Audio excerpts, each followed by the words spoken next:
Good evening. I'm your host, Chan Kruma. This is episode 36 of the Frontline Black News. I'm joined with my other host, Lady Che, and we're joined with our main guest of the hour, Shabaka Sankori of Shabaka's Black Experience Enhanced, of which I'm the co-host of. And you can check out on Sunday at 7:30 p.m.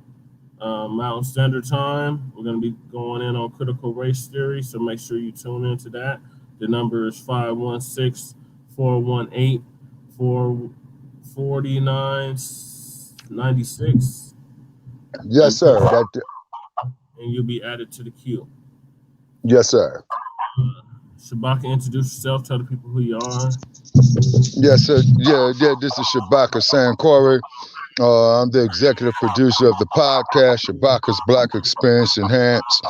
And tomorrow night, we're doing a special edition. It's up on Facebook. It's up on Twitter. The show is scheduled for 7:30 p.m. Pacific time, 8:30 p.m. in the Mountain Time Zone. Uh, 9:30 p.m. in the Central and 10:30 p.m. in the East. And what has been happening is that they've been messing with the algorithms on it, and we had to tweak it, to make sure we got the right times. And so once again, ladies and gentlemen, the number to call in is 516-418-5996. And we're still waiting on you Biden supporters to call in. And we will be discussing tomorrow night critical race theory. And so we're going to have a very, very great outline tomorrow. Call one, call all. And as I put it up there in the description for the show, when you click the link on Twitter and Facebook, no Yasa bosses will be tolerated tomorrow night. It's because we're going to be going over some very, very sensitive issues with it. The brutalization of the transatlantic slave trade, the brutalization of the Jim Crow era after 1865, and the brutalization that is currently going on. And we're also going to be crumb bumming on those who are against discussing the critical race theory. Is because if you truly want to have some healing, this is a conversation that must be had. But however, as Brother Che has said so eloquently, your other groups, you can go hold your own nuts. Yasa bosses, ass scratchers, samba rambolism will not be tolerated because it's going to be a very, very serious topic of which we're talking about, and also to upgrade the quality of life for us first, and start emphasizing that we got to stand on our own square for ourselves, because these other groups cannot be capitalizing up off of our misery. And it's pandemic, scandemic, plandemic, or whatever what the hell it is. It is definitely something sinister. Right on. So It really is. Make sure y'all tune in tomorrow to Shabaka's Black Experience Enhanced. Tonight we will be discussing Tangibles 2021, the Ahmaud Arbery trial, the Kyle Rittenhouse trial, the Travis Scott concert, the Harder They Fall Netflix film, the Welton Street Cafe moving north, vaccines, Biden's infrastructure bill doesn't benefit black people. No, I'm wasting no time on that, dude. Unhoused neighbor news and unhoused neighbor sweeps. So, first off, it's tangibles. This is the year, the decade of tangibles. We're demanding something specifically for our vote. Any politician that is sticking your vote demands something specifically for your vote, black family. The days are over of us just voting just to be voting, or voting because the white media told us to vote, are voting out of the rest, like so many of y'all did in 2020 when we had one white supremacist versus another white supremacist, and y'all voted for the so-called lesser of two evils, still evil at the end of the day. And we're still waiting on you Jim Crow Biden supporters to tell us what tangible benefits we're getting from a Biden administration. But it's been a year of Jim Crow Biden, and we have got nothing tangible. Juneteenth as a national holiday is not tangible. Hip Hop Day or Hip Hop Month, that is not tangible. All these other groups are getting something specifically done for them, and why should we be any different? Especially since we are supposed to be the backbone of the Democratic Party. We're the only reason why Jim Crow Biden got in the office in the first place. So it's time that they come correct and cut the check. Now, Black family, Right. the Democrats have been using this malign neglect policy for the last 50, 60 years, which lumps us in the broad, ambiguous terms such as people of color, minorities, marginalized, uh, underserved, underprivileged, underrepresented, and the list goes on and on and on. And here on Frontline Black News, we're saying enough is enough of this madness. If they want our vote, they're going to have to do something specifically for us. Otherwise, we're not going to vote for them. And both the two-party system can collapse right before our very eyes. Like we see the Democrats are imploding right before our very eyes. And I'm loving every minute Right. of it. And we still see that they have not met with Ice Cube. Before the election, Jim Crow Biden said that he would meet with Ice Cube after the election, and that still has not transpired. But the dump, Right. the orange man, at least was willing enough to meet with Ice Cube before the election. So I'll give him that. But at the same time, Jim Crow Biden still hasn't met with Ice Cube. So all you Negroes that was going off on Ice Cube, calling him a sellout and all this madness, y'all owe him an apology because he still has not met with Biden. Biden still has not met with him, and it's been a year of Jim Crow Biden. Nothing has changed. It's just gotten worse for the Black family. So Exactly. keep focus on them tangibles, and that's something something real, something substantive, something you can count, measure, something you can physically feel, and stop falling for the symbolism, Black family. We dealt with enough of that under old Sambo, uh, uh, and we're not going to take it anymore. So it's 2021. The hashtag originated in 2020, and now it's 2021, and we're almost into 2022. And the fact remains, it will be tangibles 2022 and 2022. And the midterms are coming up, and these mugs think we're going to go out and vote. No, unless they have a black agenda and they're doing something specifically for us. Hold your vote, Black family. Don't even waste your time. They're going to be doing all these Absolutely. commercials to get your booty to the polls like you did in 2020. Don't fall for it, Black family. Unless they are bringing something tangible to the table, specifically for us, like they do something specifically for the LGBTQ, like they do something Right. specifically for illegal immigrants, like they do something specifically for all these other groups, the Asians. They do it for all these other groups, but yet they cannot do for the so-called backbone of their own party. So until they do for the black backbone of their own party, hold your vote, Black family. Period. This message is approved by Frontline Black News.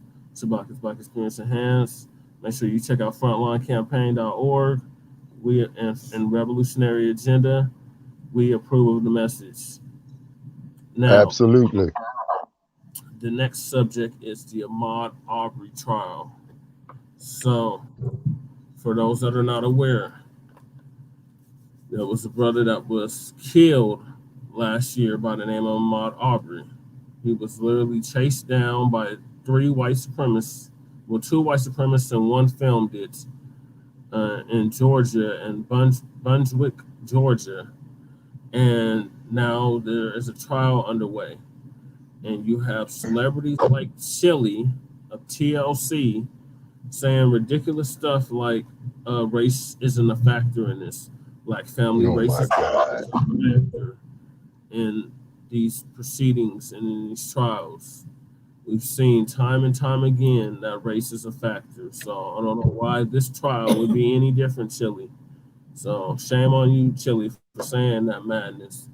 But this trial is underway right now, black family. And they are trying to get these white supremacists off for first degree murder. It was first degree murder. They had intent to kill this brother who was jogging in the neighborhood.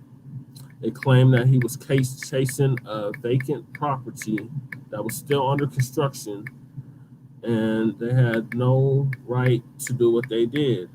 But they went ahead and did it because white supremacists feel that they can do whatever they want to do. So now they have to pay for their wrongs. They killed his brother unjustly. They had no reason to be following him around the neighborhood.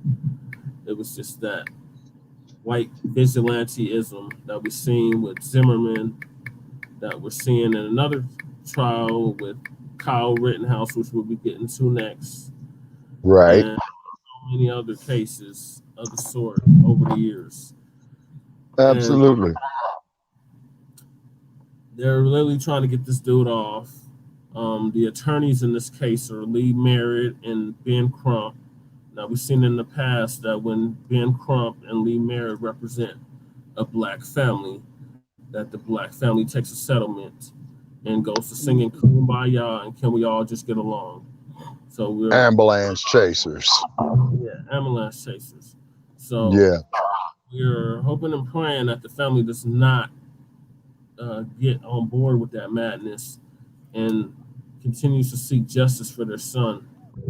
And did you have anything to add about the Ahmaud Arbery trial, Shabaka? Or Lady Che? Yes, sir, I do. Hold on, Yes, sir, Shabaka. I do. Let Lady Che go first. Go ahead, Okay, Lady Che. sure. Yes, ma'am. All right, so what I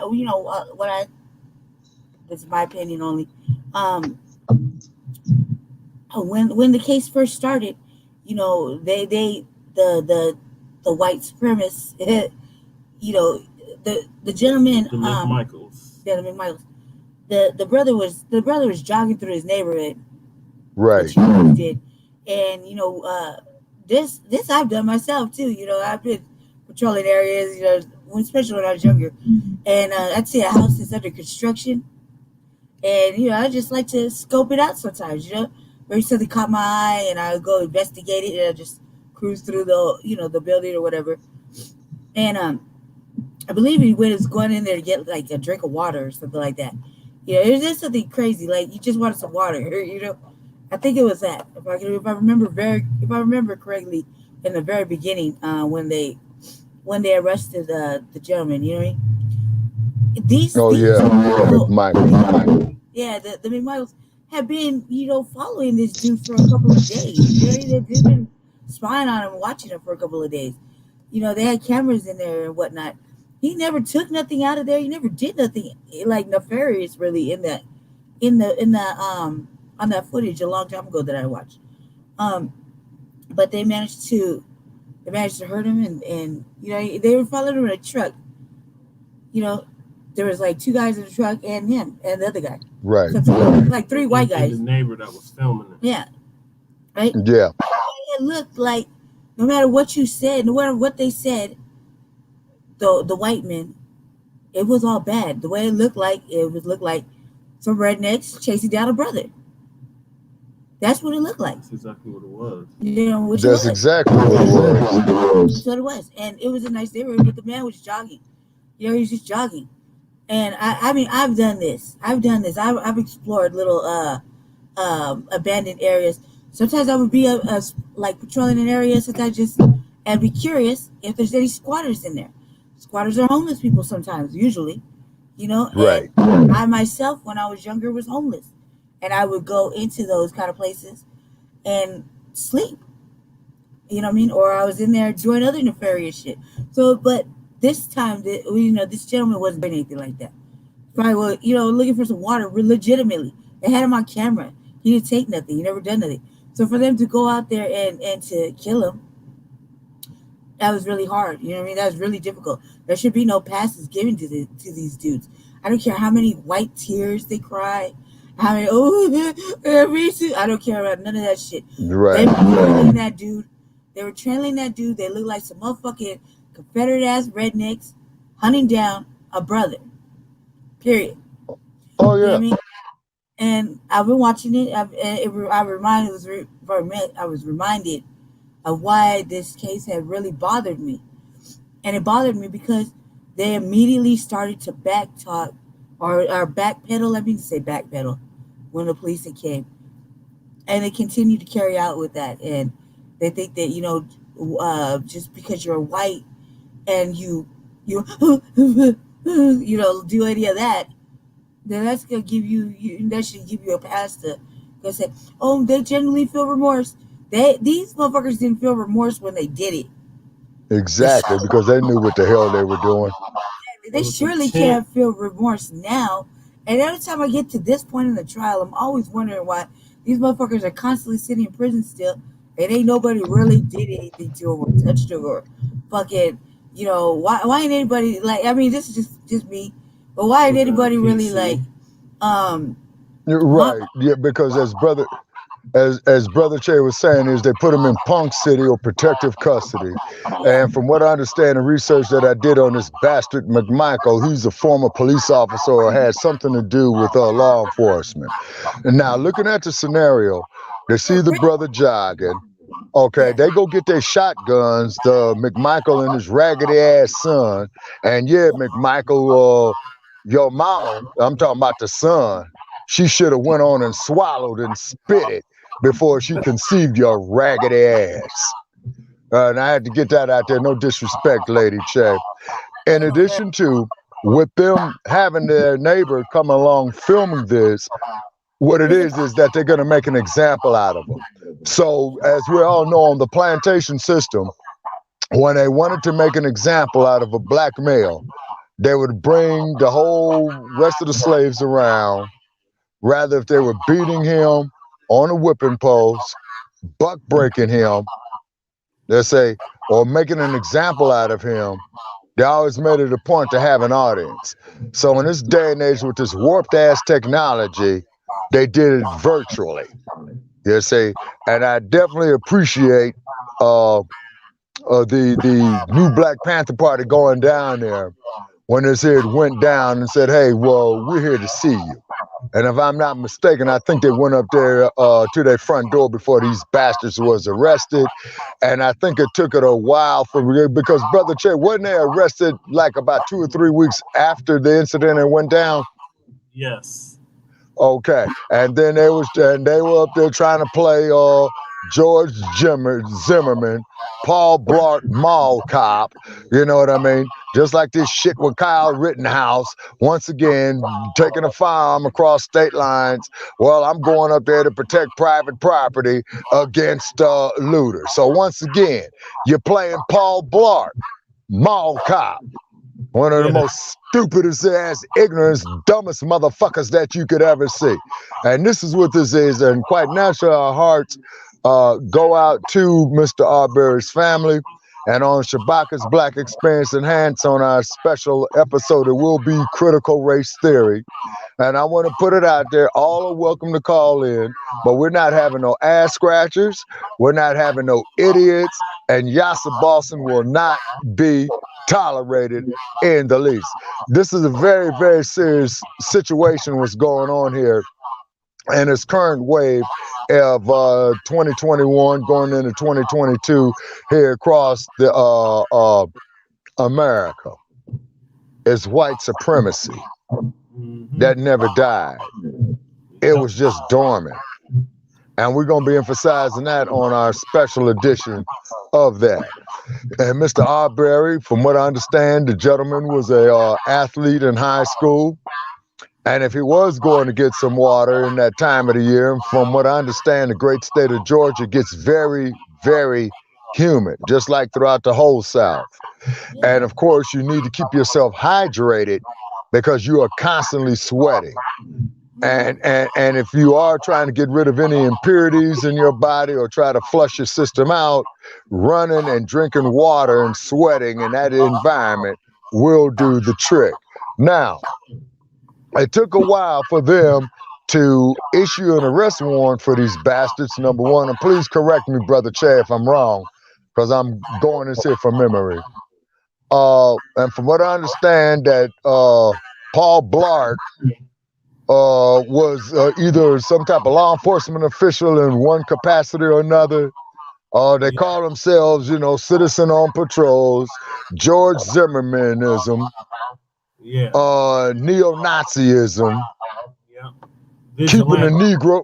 Yeah, thank you. That's the word I'm looking for, sir. Vigilante. Okay, so then their neighbor who went and videotaped this, they doing it virtually to make an example out of this young man. Now, Hancoons, Uncle Tom, Margaret Lee Thomas, Sambo Rambo ass politicians, Clyburn, Tim Scott, Kamala Harris, who believe that racism is over in this country. You clowns need to wake up and smell the coffee. Right. Because this is very, very serious. It's because every young black male, and black males all the way up to my old ass, to your age, Brother Che, and younger, are in jeopardy. And the reason why we are in jeopardy is because we have no cohesiveness. Yeah. Say, and this is why I appreciate Mr. Ice Cube of what he did in Los Angeles, where he walked away from $9 million and said, fuck that vaccine, and we'll cover Mr. Cube when we get to the subject line of the vaccine. Is because I've been doing some research on it too, and I'm going to drop a little bit of knowledge that I've came across recently. Okay. We're going to get to that here in a second. Yes, sir. So, yeah, Black family, I believe we're at day 4. Friday was day 4 of this trial. So the verdict will be released sometime next week. So stay tuned. We'll keep you updated here on Frontline Black News and Shabaka's Black Experience Enhanced, and of course the revolutionary agenda on what happens with this case and with this trial. But we would surely hope that justice will be served in this case. It's clearly intent and conspiracy. Anybody can see that. Even Stevie Wonder could see that. But yes, sir. What the judge has to say, and also, are you aware? He said something about pastors. Al Sharpton is involved in this case as well. Okay, he's ambulance chasing, grandstanding. And the judge said ambulance chasing. The judge said something about pastors or something. Oh, yes, sir. Yeah, I believe one of the prosecutors has stated that they don't need no black pastors there at the trial, grandstanding. So Sharpton has stated that he was invited there at the request of the Arbery family for spiritual support. The judge said that? No, the prosecutor. The prosecutor. Okay, so Sharpton, he might get away with this lie this time because Sharpton is an opportunist. And he's an ambulance chaser, just like Ben Crumbum. I'm going to start crumb bumming on him. You see, but the sad part is that when you have these assholes like Crump and Sharpton, is at the cost of somebody's blood and somebody losing a dear family member. You want to go out there and grandstand. And keep in mind that this is the same motherfucker who's going out there waving a damn rainbow flag with a banana in his mouth. Yeah. So draw your own conclusion on that one. But what it is.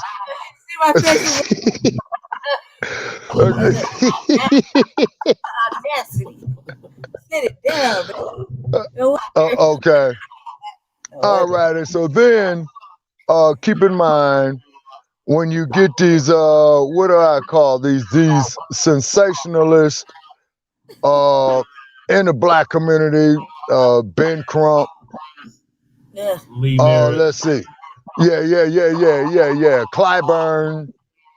Let's see. Other Yassa Boss, Tim Scott, Bakari Sellers, Van Jones, who's sitting up there crying is because the dump had became the 45th select. You know what I mean? And Yeah. what type of example does this set for the generations of our future, of our little boys growing up, the 5-year-olds, the 6-year-olds, the 8, 9, 10-year-olds? You know, they projecting the image of the black male going out here wearing a damn dress. But we're still out here getting murdered by the state-sanctioned homicides. And then not to mention the fact, Brother Che, this is right up along your alley. They got 12 jurors, right? 11 of them are white, and only one is black.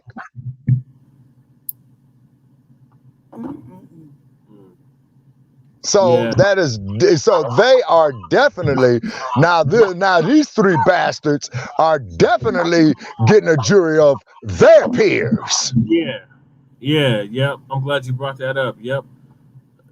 11 of the Say, jurors are white. 11 of the jurors are white, and only one of them is black. Right. okay, so the black one is a token Yep. Yeah. to project this misimage of being colorblind. And then when you get an asshole like Al Sharpton grandstanding, trying to make a name for himself, dude looks skinnier than a rail. He looks like shit. Oh, I know. Really look like shit. Yeah. Robert, eat something, man. Yeah. Right. Eat something. And then, and in regard to Ben Crump, this is why I respect the legacy and the memory of Mr. Johnny Cochran, who was an attorney out of Los Angeles, as we all know. And early in his career, he had taken a whole lot of cases pro bono for the interest of the black community in Los Angeles during the late 60s and the 70s. And then, of course, as we all know, with Mr. Cochran and O.J. Simpson case. But Right. it is incredible of how many Negroes feel that the only way they could feel a sense of accomplishment is to sit up there to integrate with the descendants of the slave owners. Yeah. So this is definitely a chain that must be broken. Has We to will be. be addressing that tomorrow night on our special edition of Shabaka's Black Experience Enhanced. And, Yassa bosses will not be tolerated. right. And also, what do you make of the father saying he would have shot him too? Okay, enlighten me on that there, Brother Che. The father of the asshole that shot Mr. Arbery? Yeah. He Okay. said he would have shot him too. All right, because it was the son that did the actual killing. Yep. And he shot him 3 times with a shotgun. Mhm. And I think that Mr. Arbery, in his last struggle or in the last moments of his life, did try to wrestle a shotgun away from this asshole that took his life. And let's praise that soldier right there. Yes. Yep. Let's see, as opposed to living on his feet, I'm sorry, as opposed to living on his knees, that young man died on his feet. Right. And that young man should not be dead. He had a very, very promising athletic scholarship, from what I understand. And he was out doing his road work. And then, as Lady Che had pointed out, that he did pass a construction site. And how many times have people passed construction sites? How the hell you know that Mr. Arbery wasn't looking at it? Hey, well, maybe I might buy this place. Right. Or maybe he want a job. You know, Oh, maybe there you go. maybe he wanted to go Well, in let there. me see. Yeah, to see if they might need electrical work, carpentry work, painting work. Yeah, there's been many times like when I'm out and I'm driving around in the chair and shit, and I need a plug, and they're out there working in construction on one of the apartments or something. There's been many Right. times I stopped and be like, and talk to them in Spanish or whatever to see if they can I could use one of their plugs or I can get. Man, I've asked for water from the construction workers there sometimes when I'm driving around. And it's like it was super hot this summer. You know what I mean? Right. And control during the day or whatever, and I've done that, and they've been somebody's been there, or last summer or no 2 summers ago when I was with my previous mate, you know, the whole power chair had died and we needed to plug it in somewhere, or I needed something. There, I knew there was people there or there wasn't. I knew if I get a plug in because there's working going on and they must have running electricity, for them to be Right. built inside. So I've explored those options. I have. Right. So I'm no different than a brother. You know what I mean? Right. No. So I've explored little things like that too, just on the sake of exploring.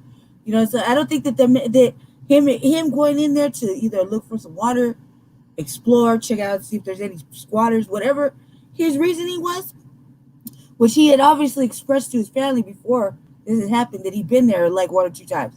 You know what I mean? Whatever his reasonings was, he had not. It didn't deserve for him to get shot like that in a t-shirt and some shorts and some tennis shoes. Right. You know what I mean? He was obviously running. He was sweaty. He was working out. Everybody gets curious. Everybody wants to check out stuff. But does that mean that you got to go 2 men deep in a fucking 4x4 like some old motherfucking rednecks and Well, shoot that's him down? exactly what they were doing. Meditated. They had plotted that shit out. They knew Oh, they were hell going. yes. Mm-hmm. Yeah, even when they got on the scene, when they got on the phone with dude to come videotape this situation, they knew what the hell they were gonna do. Yep. Yep. That's intense. It's intense. Big time. They intended a Big killing time. of a brother, and they did. They accomplished it. You know what I Right. mean? I And don't. plus is conspiracy as well too. Yeah. They plan to kill her in. Plan to kill an N. We don't want to say the N word. I don't want to say it, especially because the way I'm gonna say it is gonna sound very derogatory. These three fucking white supremacist motherfucking Confederate Army having, I don't know, you know what those types running Oh around in yeah. a motherfucking redneck truck. Good old boys. Yeah, on some old. We're dressed Yeah, up. stars and bars. Y'all motherfuckers plotted on this dude. You plotted on this brother. You knew he was going. You had to obviously see the video feed a couple of times that he had been in there. He hadn't done anything before, but don't act like you're scared. White people always want to throw out their fears. They're not scared. They're definitely No, not. they knew what they were doing. They They're went out. hiding behind that. They went out and And then killed that. just like, yeah, go ahead, Lady Cherry. I'm sorry. They went out and killed that man. They plotted on that dude, and they ended him. They ended him. And yes, thank God he tried to fucking save his own life. He tried. You know what I mean? And we should praise him for that. But they intended to kill that brother. We should not forget Oh about yes, that. that is. That's clearly obvious. And then I'm quite sure that the damn judge, the district attorney or the prosecutor, they knew this. So they're going through the formality to impanel a jury, but they made damn sure that they got 11 crackers on there and probably one token Negro on there. Yeah. So their case could go the way they want it to go. You know what I mean? Oh, exactly. If this Because family see, so it's take like us, a chess game. It's like a chess game. yes, black family, please, if you're out there watching, don't accept that settlement. That's just white people trying to hush you up and try to pacify your feelings. Go ahead and get upset. Don't accept that. Don't accept that. Fight for your son because he was obviously trying to have a life, and God forbid he tried to run in a neighborhood. You know, it's not his fault. Just please Yeah, just don't for accept it. jogging while black. Jogging while he's black. Exactly. T-shirt and shorts and tennis shoes. He had no nefarious looking anything about him. So he didn't look like he was gonna cause no problems. Exactly. He's just jogging and minding his own business, maybe just exploring some shit. I'm guilty of that too. Everybody says, does that mean I need to get shot? Everybody, a lot of motherfuckers guilty of fucking just exploring or looking for some water or some electricity. Yeah. What does that mean? That means you're just going, what you think you're doing? No. No, don't please don't accept that settlement, family, please. You ever hear me? Don't do it. Don't do it. All That's what right. they wanted you to do. All Don't do right, it. let's get to our next topic, which is the Kyle Rittenhouse. Oh man, this is a joke. It's like Totally. the judge is in bed with the lawyer, and I they're think really trying to get this white boy off. Oh, yes, sir. And then I noticed the judge is doing a lot of grandstanding as well, too. Yeah, a lot of that. See? And then the thing I'm curious about, why did this 17-year-old who is now 18 had took it upon himself to get an AR-15 rifle, okay, then goes to cross state lines to deal with this? Now, why in the hell would you be worrying about a motherfucker's property in the next state over? Right. word. Who invited you, kid? You know what I mean? Like even that, I would have been Unless like, you said again there was intent to do to do it. something criminal across state Right, lines. Yeah, right. fuck. You think you want to be a police officer? Well, go police and patrol your own city. What are you doing over here? Exactly, You know what I mean? exactly. Talking about So he was once again, we and got intent, okay, because he knew what the fuck he was gonna do. And then what little that I saw of it and information that I ran across, he said he shot an individual in the hand, the leg, and then he put one in his dome from the rear because he said the guy was trying to take his gun from him. So if you already busted a cap and hit this motherfucker in his leg and in his hand, and you shoot him in the back of his head, then that's intent right there. That's overkill. Say, that's overkill. Like the Los Angeles Police Department shoots a man with a knife on the corner of Hollywood Boulevard and Highland Avenue, and they put 10 bullets in his head. That's overkill. yep, that's exactly what it is. So they're And trying to make an example out of these Thanks for watching Two liberals, Little Eyeballs. We see you. out of these white liberals that claim to be allies and accomplices, that you can be right. got. Yeah. So they're trying to get this white boy off for Oh yeah. clearly premeditated And murder. okay, and I hate to say that Even same $100 that I got for you Goody Bird motherfuckers, I would have to say that Rittenhouse is going to get off. I would bet the $100 that he will get off. But however, if he does not get off, I will be happy to lose that $100. for sure. But shout You out can to our send visit our our viewers. viewers, our YouTube viewers. Yeah, shout out to our viewers. Kamala, thanks for the word of advice. I don't know if you're a bot or a real person. And shout out to the other person, CFC CFC. Black Power. How you doing? Um, Shout out to y'all for watching. Thanks for viewing. Carry on. I do got something to say about this case particularly. Go ahead. Kyle Rittenhouse, man. Do you know how hard that little white motherfucker was working his face to try to squeeze out some fucking tears, and not one fucking tear fell from that eye. Like, you know how hard he was scrunching up his motherfucking face. He was like having a hyperventilation fucking scene. He couldn't even do that right. One tear came out. One. At the very end. At the very end. And mama laughing and went to fucking try to cry. His mama was crying. Actually, and why isn't his mama being charged? Exactly. I remember one time I because he was a minor. He was 17 years old when he did the crime. But his mama should be charged for bringing him across state lines with an illegal weapon. Right. My parents got charged. The mama should be charged for having that asshole. Yeah. I got charged. My parents got charged one time for a crime I did when I was little. You know what I mean? When I was a small young girl before I turned 18, long time ago. Yes. So why the fuck ain't they punishing the mother? And who invited this motherfucker to this state anyway? Protecting property. Why don't you protect the property in your own fucking shit?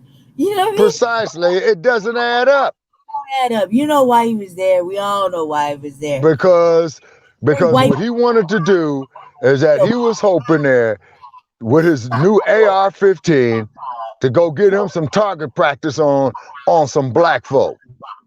Yeah, like why the mama got an AR-15, right? Wasn't it hers? No. Whose is it? He paid somebody to buy him that weapon. So why we keep accusing the mama of having it though? The mama brought him across state lines.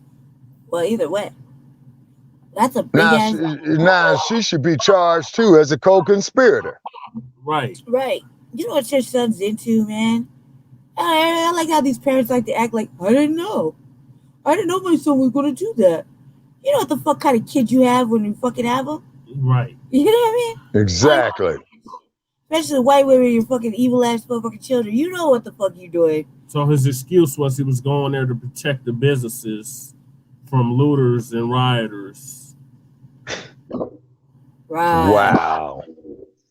Right. Once again, folks, they pulling out their Johnsons and pissing on our heads, telling us it's rain. They up there shitting on us, taking a dump on us, talking about it's snow.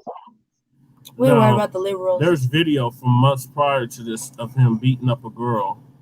Girl. So this dude clearly has violent intentions towards black women. Towards black people, period. Black people and and he black women. went to Kenosha to exercise that hatred against black people. And he just so happened to shoot and kill white people who were there in support of Black Lives Matter, and because it was for the Jacob Blake shooting. Right. They were protesting for Jacob Blake. Right. So don't tell me that little white motherfucker was on the side of Jason Blake. Was shot 8 times in the back. He was not on his side. Kenosha PD. And no one bring that really up. He was not on that man's side. He was not on his side. He went there with the intention, obviously. He's not saying it, but we're saying it. He obviously went with the intention of fucking killing brothers and sisters. That was his intent. Yes, indeed. Yeah, that is straight out intent. But however, the chess game that they're playing with the judge being a sensationalist, okay, and Rittenhouse, you know, if he paid for acting lessons, he needs to go get his money back. And as Lady Chase said, he couldn't even shed one tear. Not one tear. He was scrunching up his face so hard. The only thing that motherfucker is sorry about is that his ass might be doing some time. But like I said, he's going to walk. Right. The judge is obviously going to be more beneficial to him. He's already, standing up, interrupting his own, the motherfucker's own lawyer.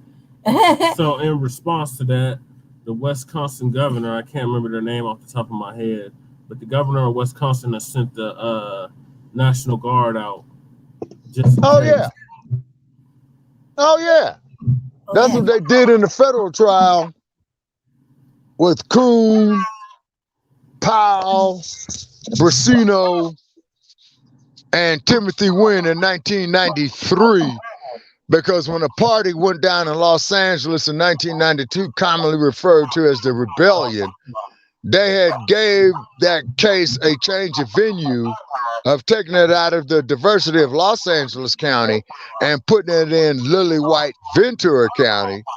And then to add insult to injury, when those bastards walked, the white jurors came on the public radio airwaves saying that Rodney King got what he deserved, being bashed upside his dome with a nightstick 52 times.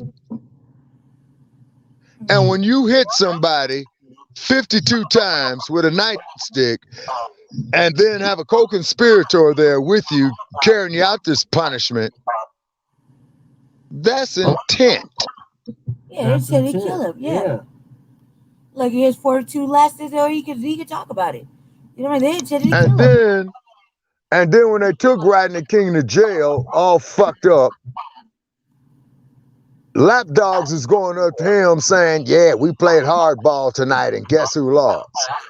But fortunately, George Holliday, I believe is his name, the one that made the video, okay, is that reading the autobiography of a sick, psychotic son of a bitch who was the chief of the Los Angeles Police Department by the name of Daryl Gates, and who authored the book. The book starts off where he's in the office down there at Lapdog Headquarters, 150 North Los Angeles Street, commonly referred to as the Glass House or Parker Center. He's praising the great work of Sergeant Coon and his subordinates of the great arrest that they made in Foothill Division, with the suspect being named Rodney King. About 10 minutes after he did this, according to his autobiography, he gets a knock on the door from a local Los Angeles news station called KTLA. And they said, "Hey, Chief Gates, how you doing? We got something to show you. Check out this major motion picture here of some of your officers making an arrest in the Foothill Division. Right there on the corner of Foothill and Osborne. And if you're ever in Los Angeles, I could take you right there to that spot." You said major motion picture. Okay. So quite natural, of course. And a part that is interesting is that in Gates' autobiography called Chief, that you can get at any major library, he never talked about the rebellion after the verdict in the Rodney King case. Oh yeah, that was hot, man. And they fucked that city up, man. And the police. Oh, the yes, police, no. Hold on, Lady Che. You are correct.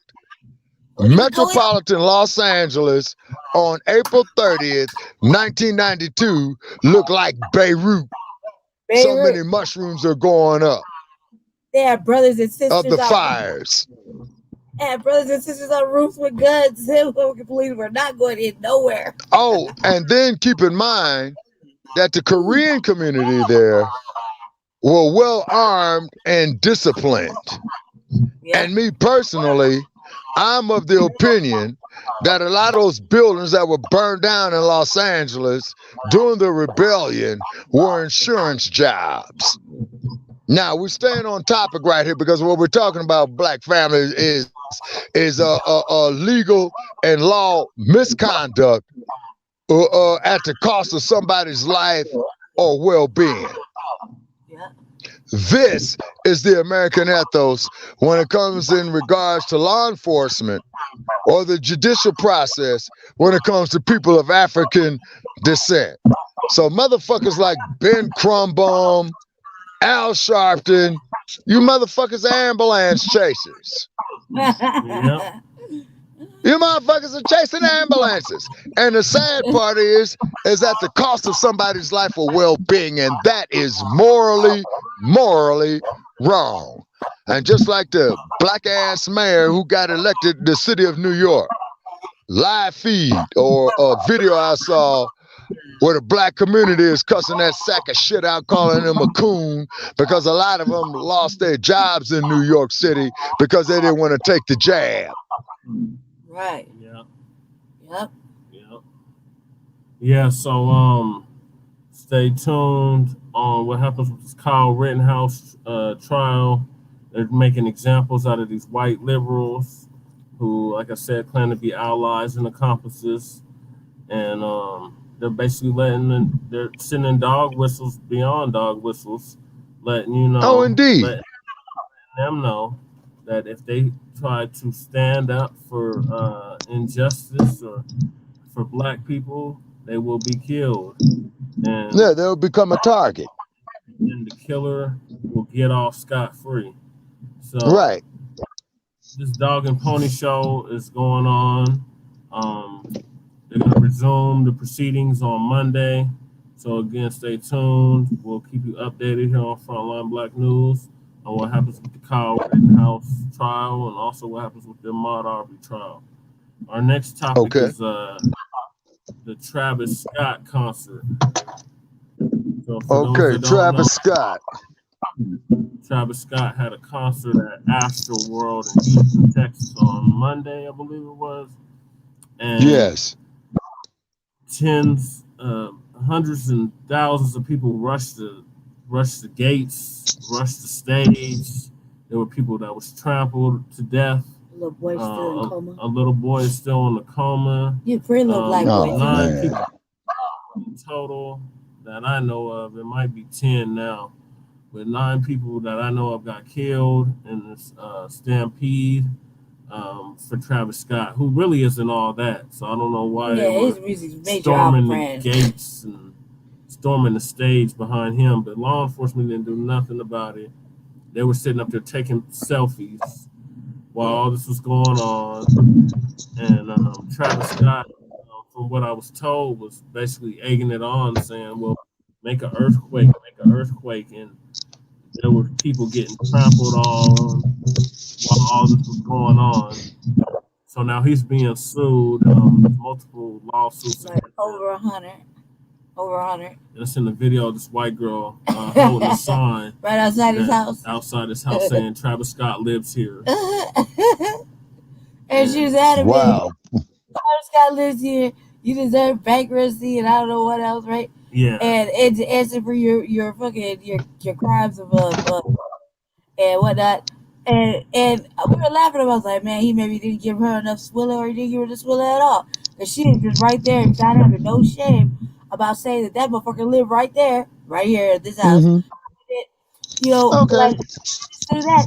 But the little, first of all, there's a lot of things that I question about this concert. How many old motherfuckers went to go see Travis Scott and they want to say, I was at the concert. Old motherfuckers, okay? No, you ain't gonna go see that off-brand. Really? You gonna go see some motherfucking off-brand Travis Scott? Not even Drake is that type of Who is this buster motherfucker anyway? Motherfucker, I would, if I was Travis Scott before the first he's a I'd rapper. move my money. He is gonna be broke. Okay. That's it. That is the last motherfucking concert he ever had in his life. You know what I mean? A mumble rapper at that. Yeah, he's a mumble rapper. Okay, like, yeah, that was my next question, brother Che. Was he doing rhythm and poetry, or you just doing some mumble mouth bullshit? Guy is a studio rapper. Okay. Isn't that like who the fuck was he until this motherfucking incident happened? Right. He's not somebody who like you don't make Wow. real.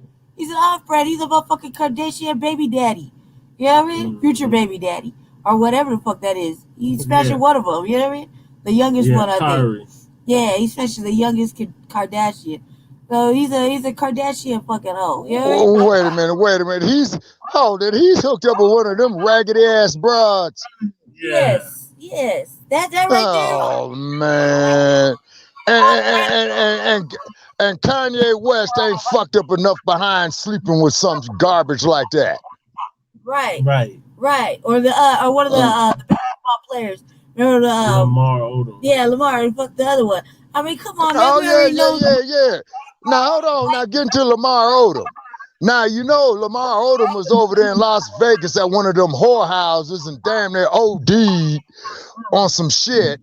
And from what I understand, Mr. Odom didn't have any living family members, so they had to go to one at that raggedy ass Kardashian broad to give the final word if they should pull the plug on Lamar Odom or not.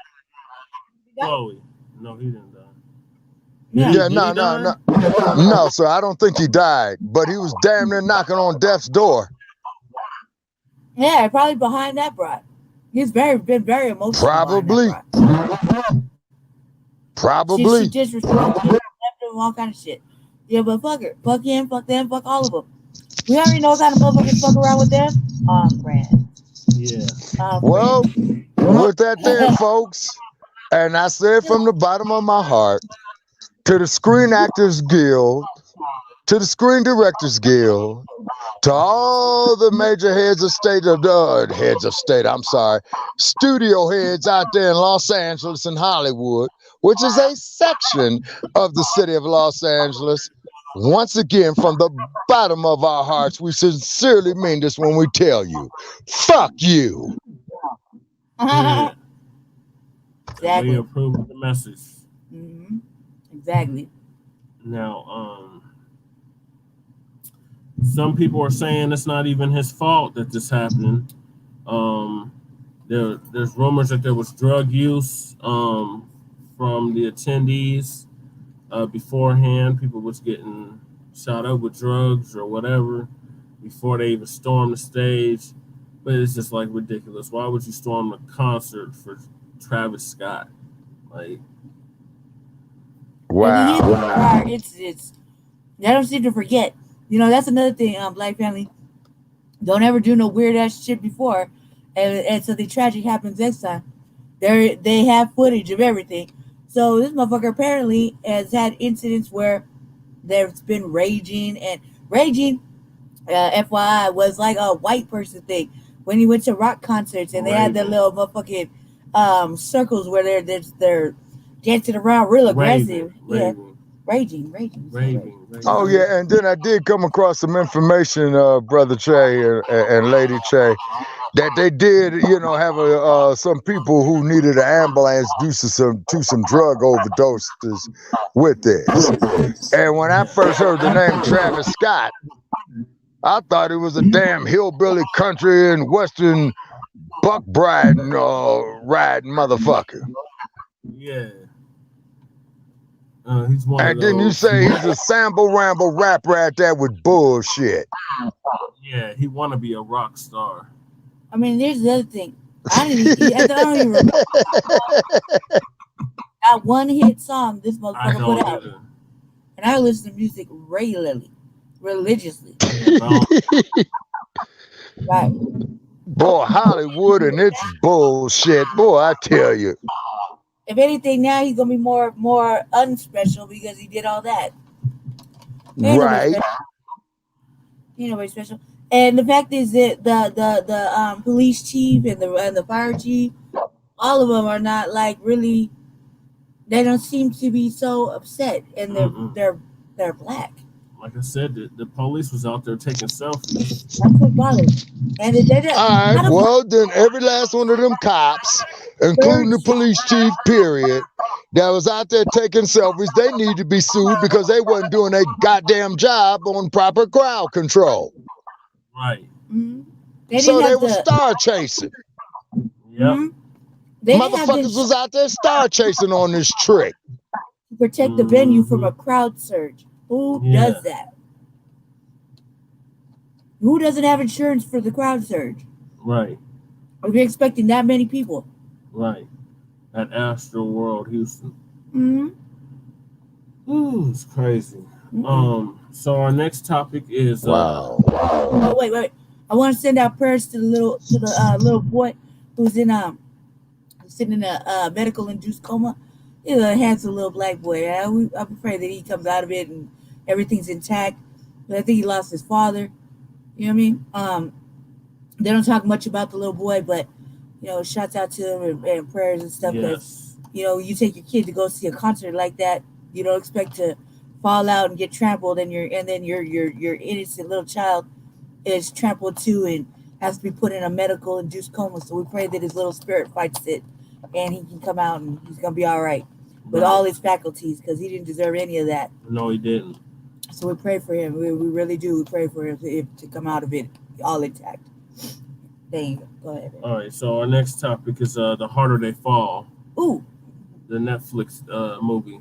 Mm-hmm. So it's been mixed reviews about this film. A little bit. It's Western. It's a black Western film. It takes place somewhere in Middle America, and I believe in Texas. Yeah, it takes place in Texas, and they're outlaws. They're straight up outlaws. They're based off of real live characters such as Cherokee Bill, um, Rufus Buck, Stagecoach Mary, and it's an all black cast. And me and Dave, Okay. Very interesting that you brought up Stagecoach Mary, Brother Che. yeah, but see, the Stagecoach Mary in this film is light skinned, and very pretty. so the casting was a little off. Just a But little bit, yeah. the characters were based off of real live people that really lived, that were real cowboys Right. and outlaws in the 1800s. So Okay. Let's get something clear about Stagecoach Mary. Okay, Stagecoach Mary did her thing in the 1890s is because she delivered the mail Yep. from Yep. Helena to Great Falls, Montana. Ask me how I know. I passed over the actual territory in my travels between Helena and Great Falls, Montana. Yeah. And she is Yep. buried in Kashmir County, Hmm. Montana, in a hillside cemetery. And unfortunately, because I saw that our colleague Brother Aleem had mentioned her on his timeline one time. And the thing is about Stagecoach Mary, she used to love to drink. She had a short fuse. She was 6 feet tall. She would beat your ass. She would shoot Yep. your ass. She had a shotgun with her. And she referred to her revolvers as her lemon squeezers. Yep. Mhm. And she died in Yes. 1914. Correct. So in the film, she has a shotgun. Um, she basically gets kidnapped. I don't want to tell the whole story. I don't want to Yeah. ruin it for people that haven't viewed it. But Oh basically, yeah, she gets yeah, that's right. I forgot we're going public because you know me, Brother Che, coming from Los Angeles. 90% of the shit they make, man, I much rather that I be told about it to see if it's worth me spending my hard-earned money to go see this bullshit. right. Well, we didn't spend no money, We didn't but spend no money to see it. I don't spend no money on nothing like that. But yeah. Oh, okay. Well, I sent you a link. I sent you a link, Shabaka, so you can watch it yourself. Okay. And Um, then I think some photographs I put up on my timeline was off of Interstate 15 between Helena and Great Falls. It's Mhm. spectacular country. It's real wide. It's the high plains. Yeah. mhm. So this movie, okay. Look, first of all, I am so pleased about this movie. Jay-Z was behind this, by the way. Okay, that's sad in a Oh little yeah, bit. so Jay-Z is the producer of it, right?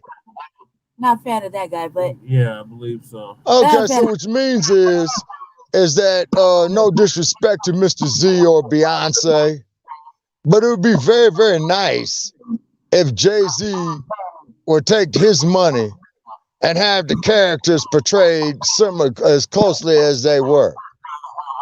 Hell, I Right. like to see Jay-Z do a movie on the formation of the Black Panther Party. Film it in Oakland. Film it down the Yeah. actual streets where it happened. Right. I would like to say that I like this movie, but for a few reasons. One, I was very excited to see that there was some beautiful romantic interlude love scenes, nothing too graphic. Interludes between a man and a woman, black man and black woman, a couple of times. That was beautiful. I'm thankful for that. I was also thankful that there was no weird LGBTQ innuendos or anything like that going on in this movie. That is a blessing. That is a Yeah. fucking blessing. And I was so fucking happy about that. I was also happy that it was a western and that it was all black. The whole cast, minus like maybe four people that were just kind of like in a scene. Okay, but other than that, the majority of the whole movie was black. Yeah. Everything was black. Even the you could tell, even the little towns that they were in, And the and the train towns that they came. the train that they robbed was Yeah. dedicated to Chadwick Boseman. Yes, and Oh, okay. I Yeah, just wanted to King be T'Challa. yeah. I just want to say that was I was very pleased with those aspects because, as you know, the LGBTQ has kind of tokenized a lot of our shit, and I was glad that they didn't really have their hands in none of this, and that there was no weird quiet agenda. It was all black. Everything was just basically the black cast. It's a beautiful, like some beautiful little side romantic scenes, that between a black man and a black woman. That was encouraging. That was beautiful to me because I definitely don't care if they're black. I definitely don't want to see two black men kissing or two like women kissing. Right. I just don't. It's just not my thing, man. But that's just me. Yeah, you got a Homophobic. point on that one. You know what I mean? But I was very pleased to see that. I think I had a moment where me and Jay were watching. I was like, oh, look, they brought romance back. Okay, but do let me say this here. Okay, not getting off the subject slightly, but do let me say this here, what I know about movie making. Okay, you can make all the movies that you want, right?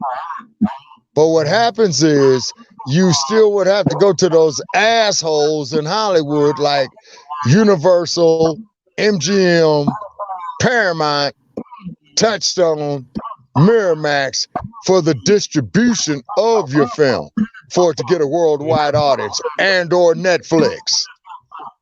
Yeah. So this So one the is going next through thing that Netflix. what Mr. Jay-Z would want to do is go buy out Netflix.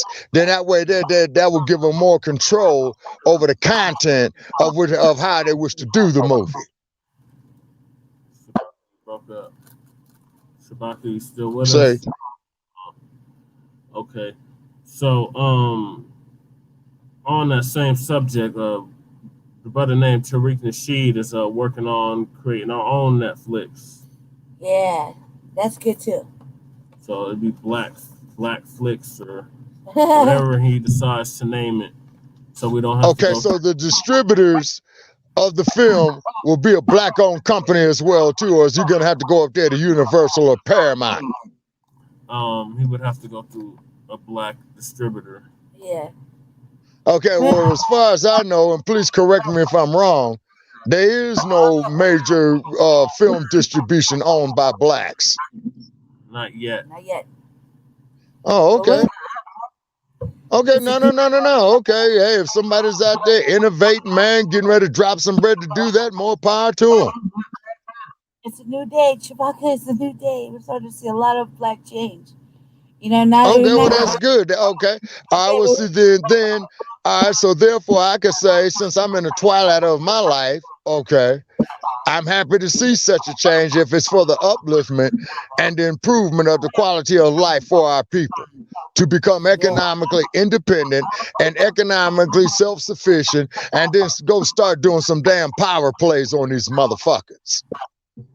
Right. And then So you other groups go out there and hold your own motherfucking nuts. And then other groups could be out there standing on the side of the goddamn freeway holding a sign talking about you'll work for food.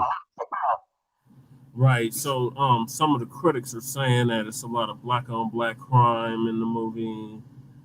There's always somebody got a fucking opinion. They just can't let this movie And rock. the characters didn't match up, like phenotype or complexion wise, didn't match up to the actual people that they were supposed to be representing.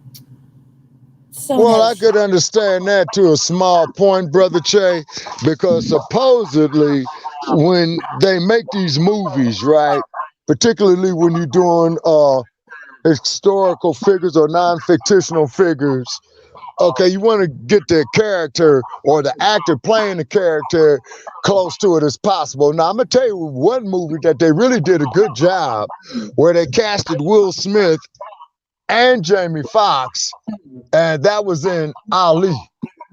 Yeah. Will Smith did a damn good job of Ali. Jamie Foxx did a damn good job of Bondini Brown. And it's because remember that I was alive or of about it when, you know, these two men were actually doing it. I'm talking about the real Muhammad Ali and Bondini Brown. Right. And Jamie Foxx did a damn good job of Bondini Brown. And Will Smith did a damn good job of Ali. Although it took a minute for the actors to settle in on the individuals of what they were playing. But both of those men should have got an Academy Award for that. Right. Particularly when Jamie Foxx made that line, just like Bondini. Can I work your corner, young man? Give you my voodoo and my magic that I gave to Sugar Ray Robinson for 7 years. Yeah. And Bondini used to refer to God as Shorty. Yep. Mm-hmm. Yeah. So. Yes, sir. So we're suggesting that you watch The Harder They Fall. It's on Netflix. Yeah. I'll check it out. It's definitely something different. I think that we needed to see it kind of like a little refreshing for me. It I has that understand somebody Quentin got rejected. Tarantino kind of feel Yeah, to it. but I liked Oh, it. really? You know, Quentin Tarantino, the dude who brought you Kill Bill. Yeah. Yeah, I liked it. This is good. I thought it was good, and everybody's gonna have a fucking opinion, and some people are gonna just they feel like they need to just downplay the movie a little bit. Fuck you. It was good. I'm glad they fucking did All right, that. did they film the movie in Montana? Where did they film the movie at? Um, You said I it don't was in remember. Texas. Okay, but Stagecoach Mary was in Montana. Yeah. From Yeah. what I understand on my research on her, she ain't never delivered no mail in fucking Texas. She was Yeah. brought as a slave from Tennessee to Helena, Montana, with a white Catholic nun to quote unquote to civilize the Blackfoot Indian. And Stagecoach Mary, on my research of her, is that she had her restaurant. She had no problem throwing your ass out or busting the cap in your ass. But Stagecoach Mary fed everybody in her restaurant, rather if they could pay or not. Mm. Okay. Yeah, and I think me and Brother Aleem, was exchanging information on Stagecoach Mary. And she is buried, that I passed through, Cashmere County, Montana, and she's buried in the Hillside Cemetery. Okay. Well, for some odd reason in this movie, she ended up in Texas, and they ended up breaking out Rufus Buck off a Union train. They had robs. I mean, I don't want to give the whole story away, but Regina King did an excellent Regina job. King was in it. Yeah. Yes. Okay, but Regina King, isn't she also the director of a film called One Night in Miami? I think so. I'm not 100% sure.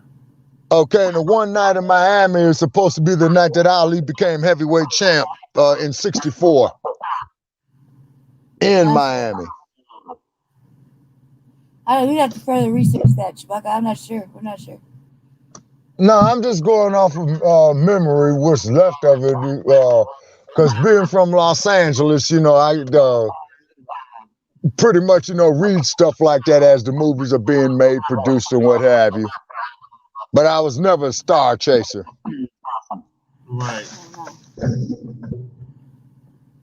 So yeah, like I But said, we recommend you watch The Harder They Fall. It's on Netflix. Check it out. okay, I'll pull it up. Is any bootleggers out there selling the tape? No, I got you. I got you. I got you, Chewbacca. I sent you a link. Oh, okay. Yeah, because Yeah, I I got you. support the bootlegger, because hell, he trying to make him some money as long as it's a brother. Right. Yeah. Well, if there is that, yeah, go buy that. Man, I remember back then they used to have real good prices. But yeah, this is for the viewers. If you wanna watch it, watch it. It's on Netflix. If you have a Netflix subscription, you should be able to watch it as well. There's ways around it, but we're not going to touch on that right now because that's piracy. And Yeah, that's true. the next topic is the Welton Street Cafe, moving north. So here in Denver, Colorado, there's a restaurant called Welton Street Cafe. It sits on Welton Street on 27th and Welton, and it's been a pillar in the community for the past 22 years. Oh, sorry about that, y'all. Yeah, sorry about that. Yeah. It's been a pillar in the Black community for the last 22 years. I went to school with the owner's kids, Fatima and Fatim, and it's a soul food restaurant, and it's it feels like home. Like literally, every time you go Oh, there, it's okay. home. It has that home feel to it, and they came into some hardships recently with the building. The AC wasn't working. There was some other issues that was going on, so they ended up raising like $50,000 to keep the building open, keep the restaurant open. But COVID hit, so their lobby or their dining area was closed for a number of months, almost a year, I believe. So you weren't able to dine in due to COVID, but you could still order out. Anyway, long story short, Welton Street Cafe is moving north, like a block or two north of where it is right now. All So righty. The we're next time I'm in Denver, I'll make it a point to check it out. yes, please do. You might have checked it out last time you were out here. Yeah, because it sounds very, very familiar. But it's the best place to get a beef pate, Okay. some honey hot chicken wings, and some what is that whitening and flatbread. Oh, Uh, okay. On the fish. Okay. yeah. So I've been going there for at least 20 years. Um, uh, Okay. 20 years. Like I said, I know everybody there. I pretty much grew up in that restaurant. Um, Okay. so it's moving block north to another location. So we're happy that it's going to stay on Welton Street because, like I said, it's been a pillar in the black community for 22 years. So it's moving like a block north. It's going to be literally across the street from where Brother Jeff Cultural Center is. So Okay. we're see that it's not leaving Welton Street. It's just moving a block north of where it currently is. Did you have anything to add about Welton Street Cafe, man? I stand behind Welton Street Cafe. I stand behind Welton Street Cafe and their move. I'm sad to see it move from that particular spot because it's so familiar to me. But it's only going 2 blocks down. Um, they're we're gonna help them in whatever way we can to get their word out to help them raise the money they need, which is around $1 million. She said, um, well, they're gonna have some sort of fundraising thing going on. Uh, I also want to say to me, you know, the how do I say it?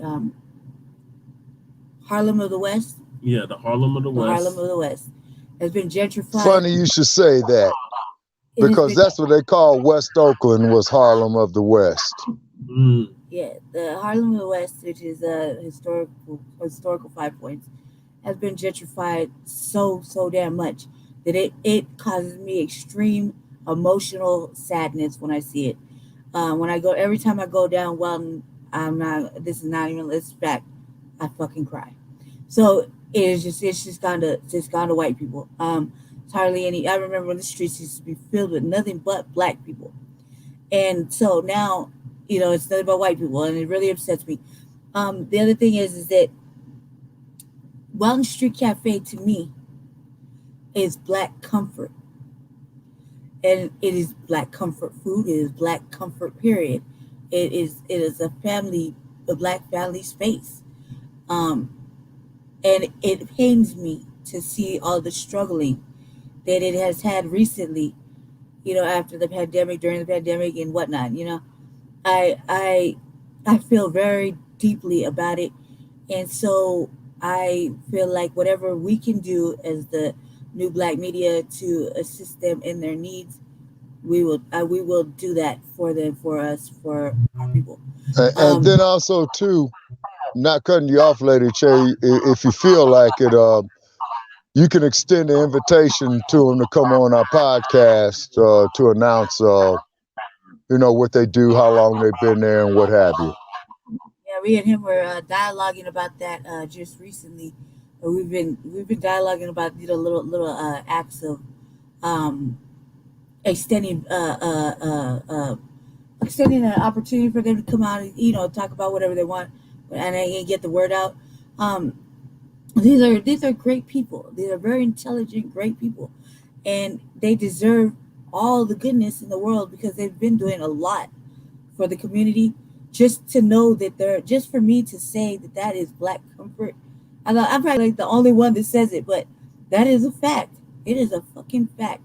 And I remember when they were having problems with the AC in their building and the building itself. I remember saying that, out loud, we will not watch you fail. You cannot fail because everything else there is gone. There's only a few black businesses on Welton Street that are still active. You got a lot of the black bourgeoisie type talking about, these original black businesses should come up and, align themselves with what's going on in the trends. And there's a lot that happened. Like like the Pally barbershop. That's a nice barbershop. It's still That's the it's still like that. oldest barbershop on It's Welton Street. still like a regular barbershop. You can Okay, still is Mr. Pierre still in Denver? No, Pierre's is gone. Pierre's gone. Oh, See, I'm sorry to see it you gone, see man. the It's because the very, very first time that I went to Denver, Colorado, Mr. Pierre's was the first nightclub establishment, that I went into in Denver, Colorado. Well, it's still around. It's just called Randall's now, yeah. and it Okay. moved on 5 points. It's That's on on Bruce, Bruce Randolph in York. yeah, yeah. Okay. And it really it's just something that man, I feel like don't take any more from me on Welton, okay? I can't handle it. Or like there's certain things. Well, Lady Che, that's how a lot of us feel about Leimert Park on Crenshaw Boulevard in Los Angeles. Yeah, And I hope that Mr.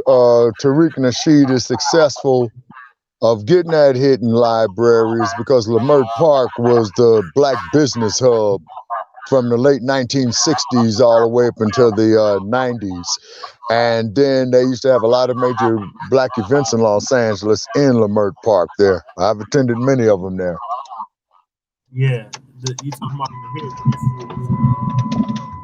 Yes, it's because the property that on 43rd and Leimert Avenue, from what I understand, looking at the demographics, not the demographics, I'm sorry, looking at the map of it is on a spot where a nightclub used to be called the Total Experience Right. that burned down. Who knows? The motherfuckers probably did a damn insurance job on it. I wouldn't be surprised in the least. After 1992, where they said blacks had burned down a lot of the Korean businesses, but I'm willing to bet dollars to donuts that a whole lot of them motherfuckers did insurance jobs. Yeah, I wouldn't be surprised. Not in the least. Did you have anything to add on Wall Street? we stand behind Welton Street Cafe. Yeah, we stand behind Wall Street Cafe. And any we of the look, original, any of the black non-bourgeoisie business owners, we also stand behind you. Just so you know, we're there. We support you. shout out to Godmother May. Shout out to Godmother May. Love your barbershop.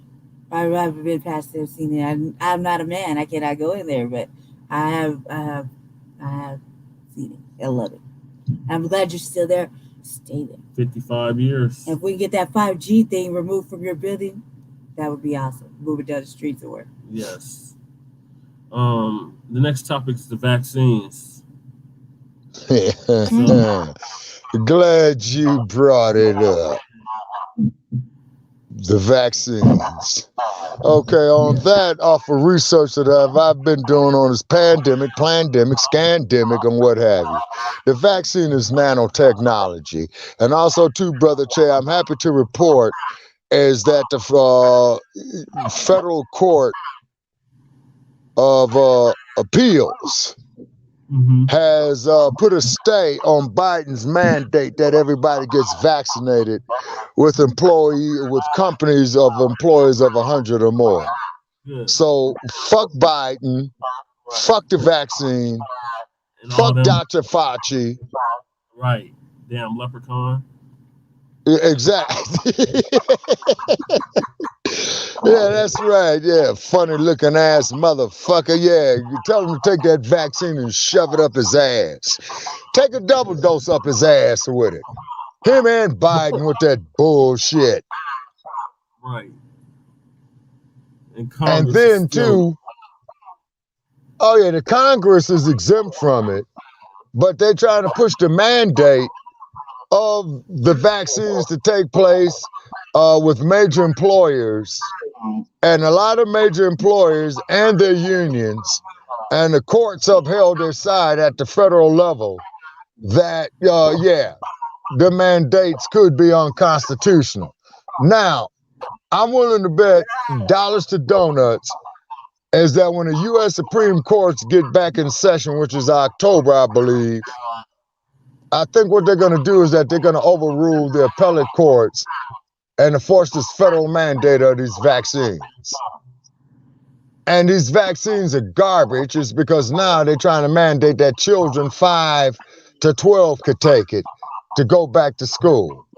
Senator Rand Paul had told Fauci recently when Fauci appeared before him, and he left Fauci speechless because Fauci couldn't get his lies straight, and you could see it in his eye, as that Rand Paul says, you motherfuckers ain't even doing proper research on this shit, let alone your recommendations of people to take this bullshit are half-cocked. And Fauci sitting up there looking dumbfounded trying to think of a lie. He couldn't even come up with the classic line, I don't know any Godfather. It's all lies, everything. They say this, they say that. I say, yeah, sure. But it's all lies. Just like this goddamn scamdemic is nothing but a pack of lies. Right. Nanotechnology. To put metallic devices at the microscopic level with you like you got in your cell phone. So imagine these raggedy ass, spy ass, fucked up ass cell phones prying into your personal information, being broke down microscopically, okay? Microscopically and injected into your body. And then they don't have enough data of what it's going to do to these children in their formative and adult years 10, 20 years from now. You're probably going to have Dawn of the Dead looking motherfuckers walking around. Mm-hmm. Yep. I would not be surprised in the least. So, and they talking all this shit about this pandemic, it's so urgent, everybody wear the mask and all this, but you got fucking trillionaires playing space cowboy. Hey, Bezos. Yeah. Hey, Musk. Why don't you motherfuckers do the general public a favor, build your goddamn spaceship, and take you a one-way trip directly to the fucking sun? Period. And disintegrate. Do humanity a favor. Go kill your goddamn selves. You motherfuckers are the fucking virus. Period. Do you have anything to add on the vaccine? I really don't think that you should, Black family. I don't care how many tokenized foreign Black children they put up getting the jab. Me personally, in my own opinion, do not think you should poison your little child with that bullshit. And if Congress ain't getting it, they obviously know something we don't. If exactly. Police rejecting it, people in Europe actively going and destroying fucking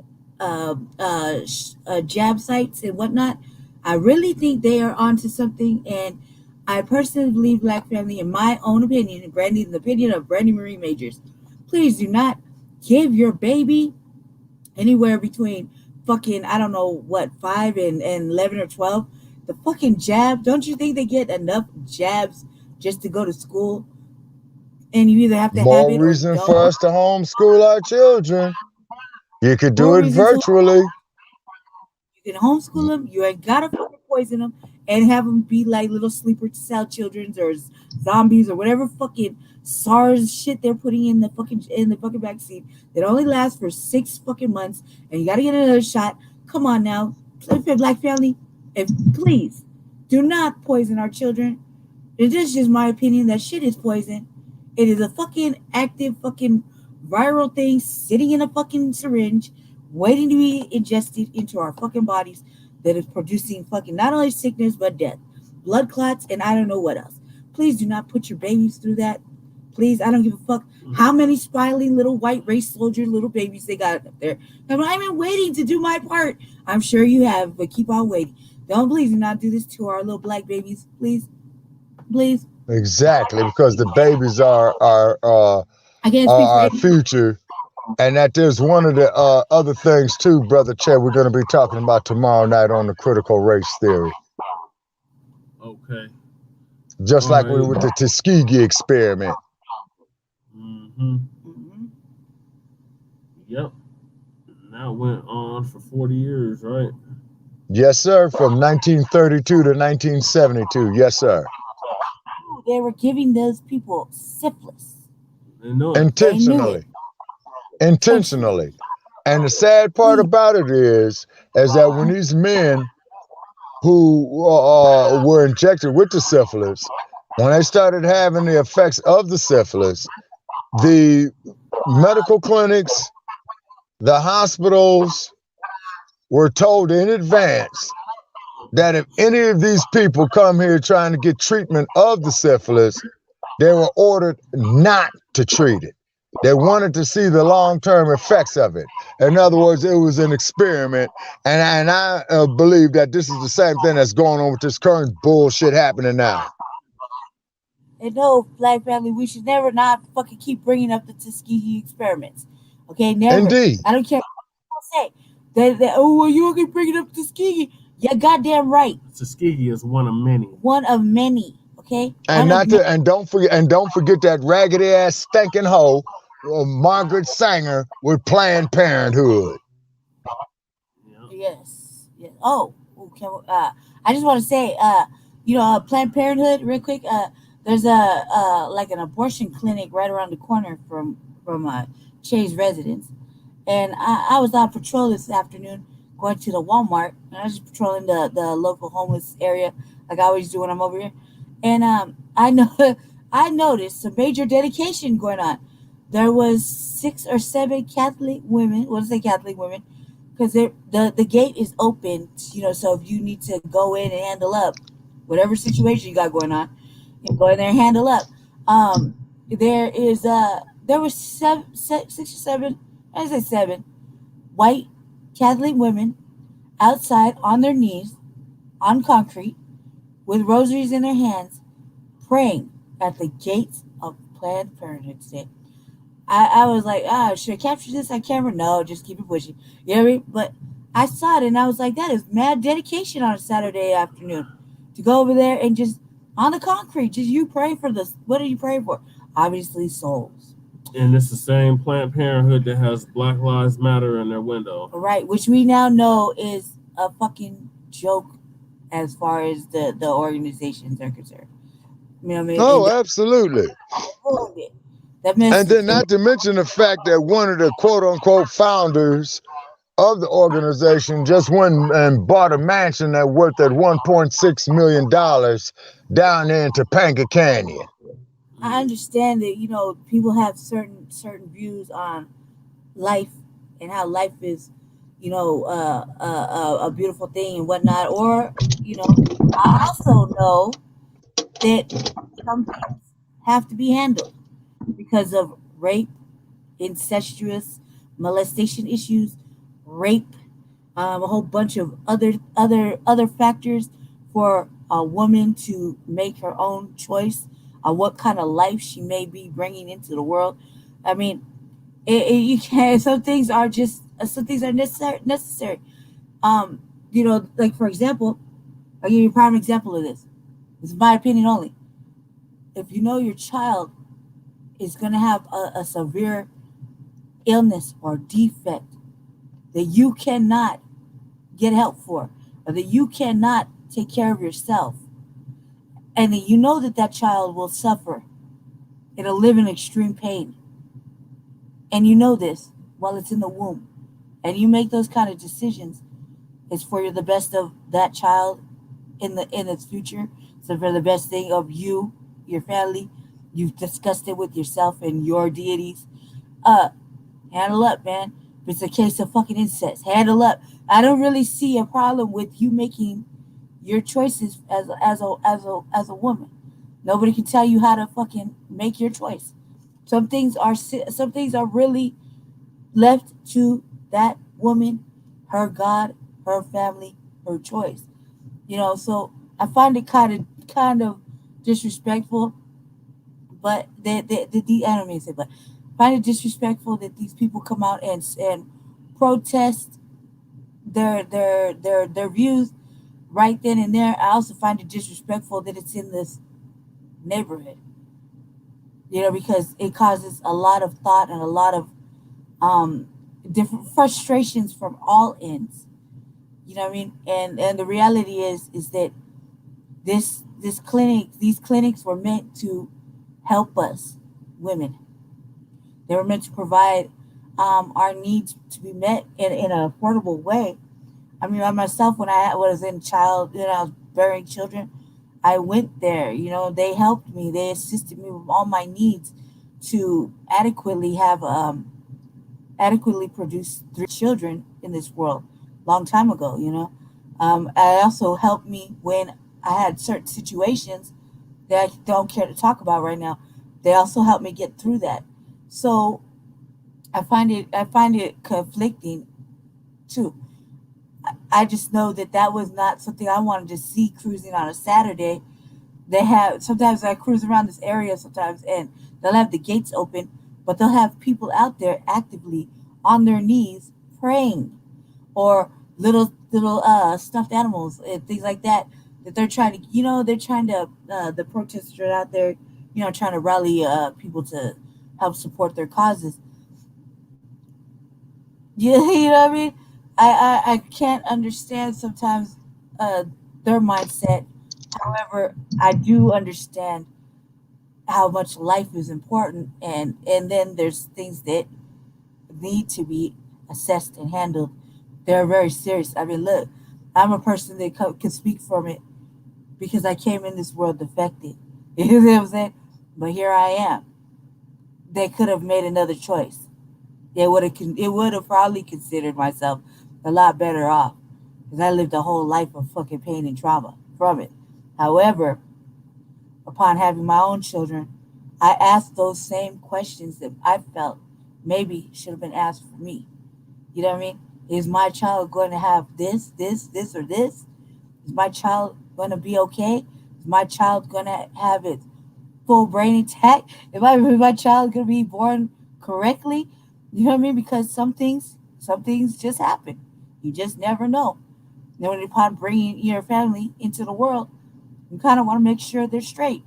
You don't want to bring something. You don't want to bring a child in the world if you know that it's going to suffer and it's going to have extreme difficulty in maneuvering itself through life after it's 18. And you're constantly Yeah. responsible for it.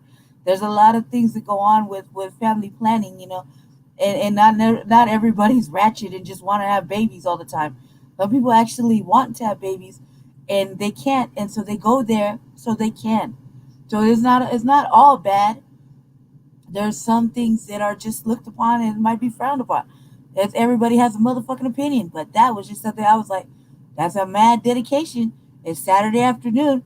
These women are out there quietly praying with rosaries. That's crazy. And I just kept going. You know what I mean? That was my opinion on that. That's all I gotta say about that. Yeah. Okay. Yeah. Yeah, I don't even know how to follow that one up. Unhoused neighborhoods. No. So the next topic is Biden's infrastructure bill. Oh, before I go, don't get the vaccine, family. We told you here on Frontline Black News, don't get the vaccine. Surely by now you understand why. If you did go ahead and get the jab, that's your choice. You chose to do that. Just know that you cannot sue the pharmaceutical companies for any side effects that you sustain from the vaccine, from the booster shots, from any of that. What did you tell about the inmates That's and the incredible. incentive with the inmates? You told them what, Yeah. so. I told Ramel not to get the booster. Out of sight, out of mind. They don't bring it up, don't get it. You know what I mean?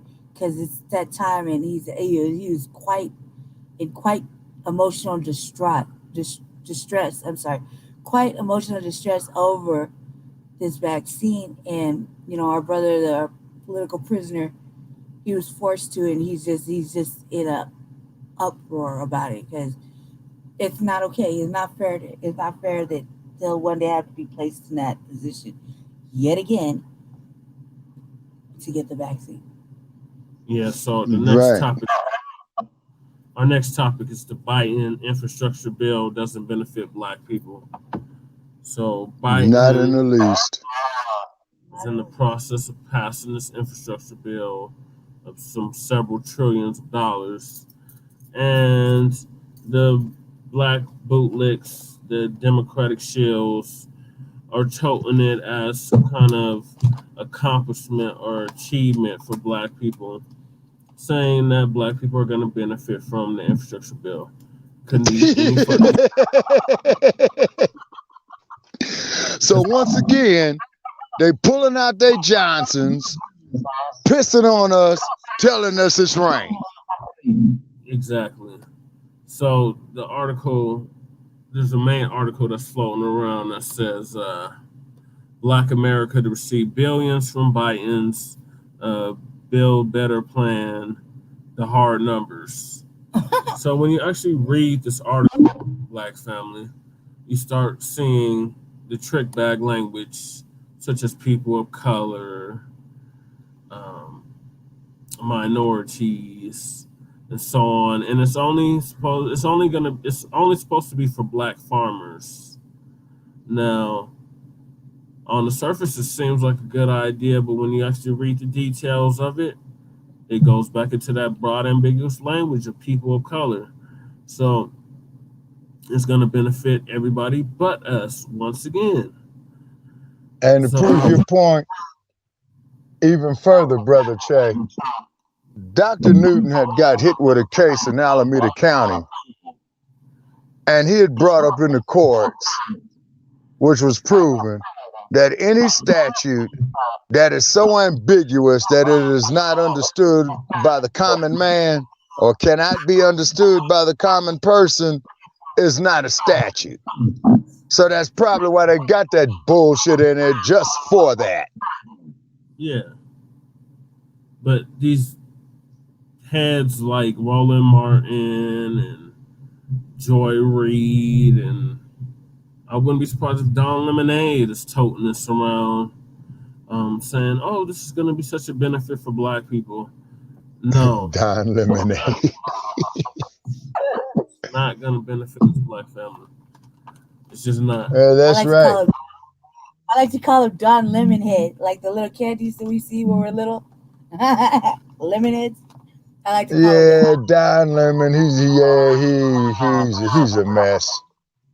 Now, speaking of Don Lemon, Van Jones, Bakari Sellers, all you motherfuckers that with the Cartoon News Network, who is the biggest coon out of them all?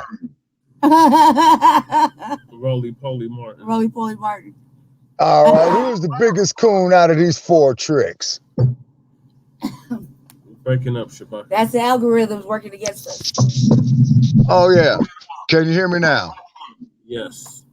Okay, who is the like I said, who is the biggest joke out of all of them? Who is the worst coon out of all of them? Shit, Roly Poly Martin, in my opinion. Well, I'm gonna say, but I'm gonna say Van Jones. Okay. Because that is the most cryingest motherfucker that I ever seen. They elected the white supremacist as the president. I was born in 1968.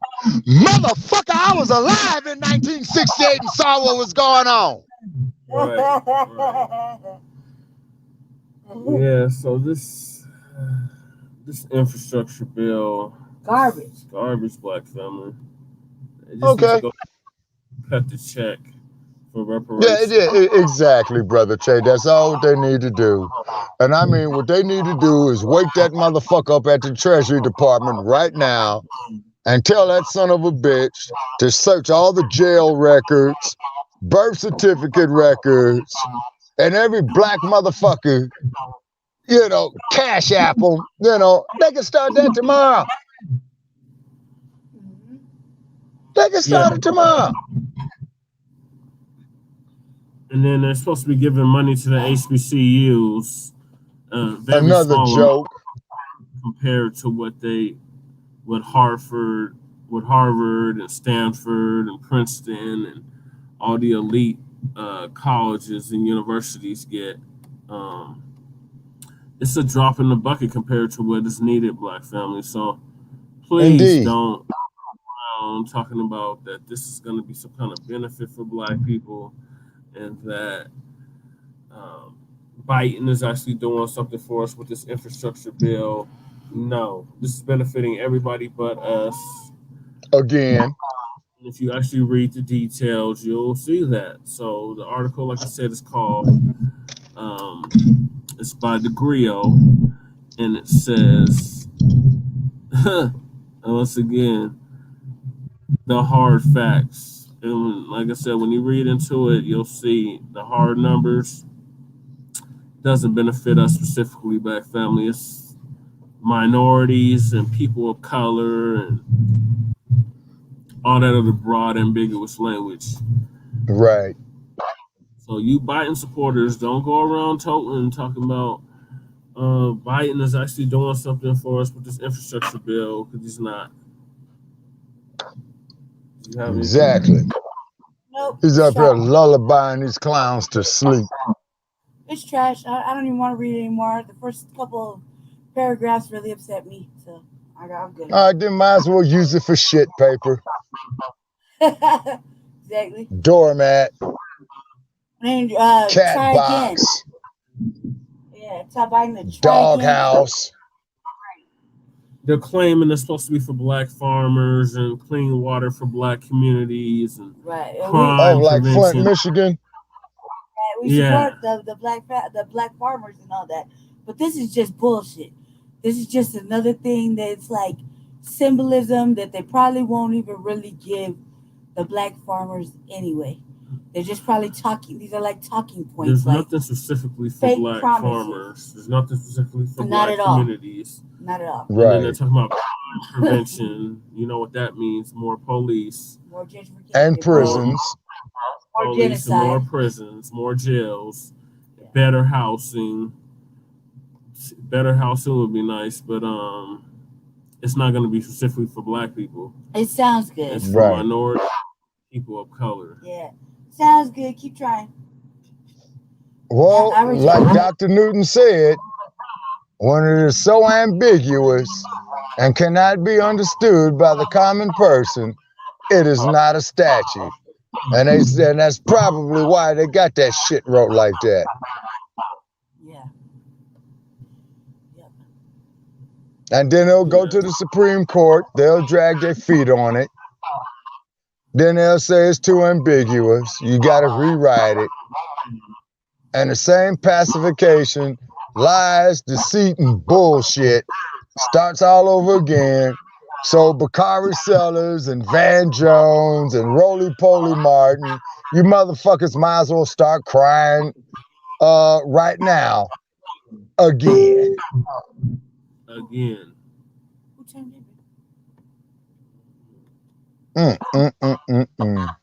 But if I might add, though, Brother Che, is that we got to grassroots our wealth, Black family. We Yeah. got to grassroots through innovation and ideas where we could upgrade the quality of life for ourselves. And you other groups, you're going to have to go hold your own balls. You're going to have to hold your own nuts. Yep. Yep. We can't do it no more because our people are in a state of emergency on a national level and an international level. And I came across a video clip recently that was either made either in Sweden, the Netherlands, or France, where the speaker was saying that it is very, very essential that the continent of Africa stays impoverished and poor.